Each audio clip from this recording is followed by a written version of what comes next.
On est sur le toit. La grue monte les trosses qu'on appelle. Alors on a maintenant la première partie des fenêtres qui vient d'arriver. Yeah!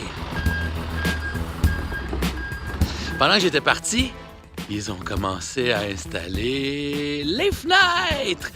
Ça change la donne en titi. On va rentrer à l'intérieur. Et là, on commence à constater que ça ressemble à une maison. Si on regarde, on a placé 3 containers côte à côte. Puis on les a unis avec des fer-angles dans le haut et dans le bas. Le haut, c'est pour pas, étant donné que c'est du métal, que ça prend de l'expansion avec le chaud et le froid. Puis le bas, on l'a ancré au salage. Fait qu'on a fait ça tout le tour à l'extérieur.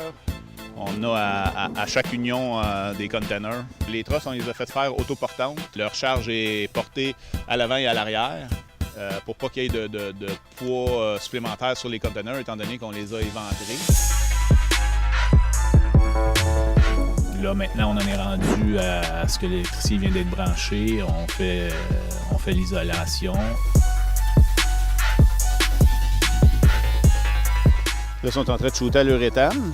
C'est une mousse giclée là, qui isole. C'est ce qu'il y a de mieux sur le marché pour isoler parce que tous les petits raccoins, ils sont couverts. C'est cet isolant-là qui peut être écologique aussi. Là. On peut avoir un isolant de ce type-là au soya.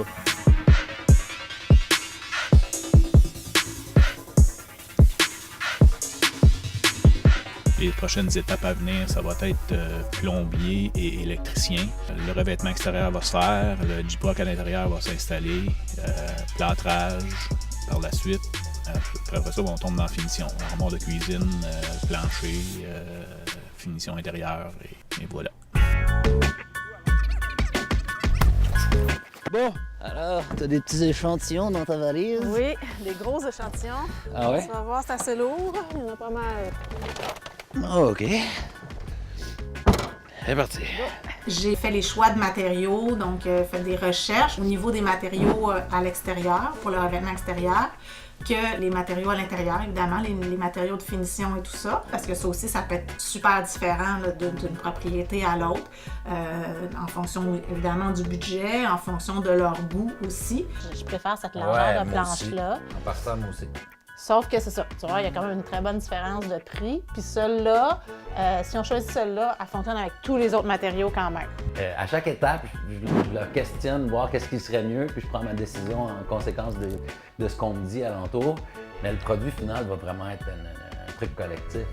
Oui, c'est ma maison, mais je me fie aux expertises des autres pour me dire des fois qu'est-ce qui est le mieux. En fait, ça, c'est exactement le même modèle, mais en 2 teintes différentes. On pourrait jouer avec les deux, c'est-à-dire qu'on pourrait avoir, maintenant celle au plancher de la salle de bain comme ça, puis celle au mur de la douche plus pâle. Toutes les possibilités sont là.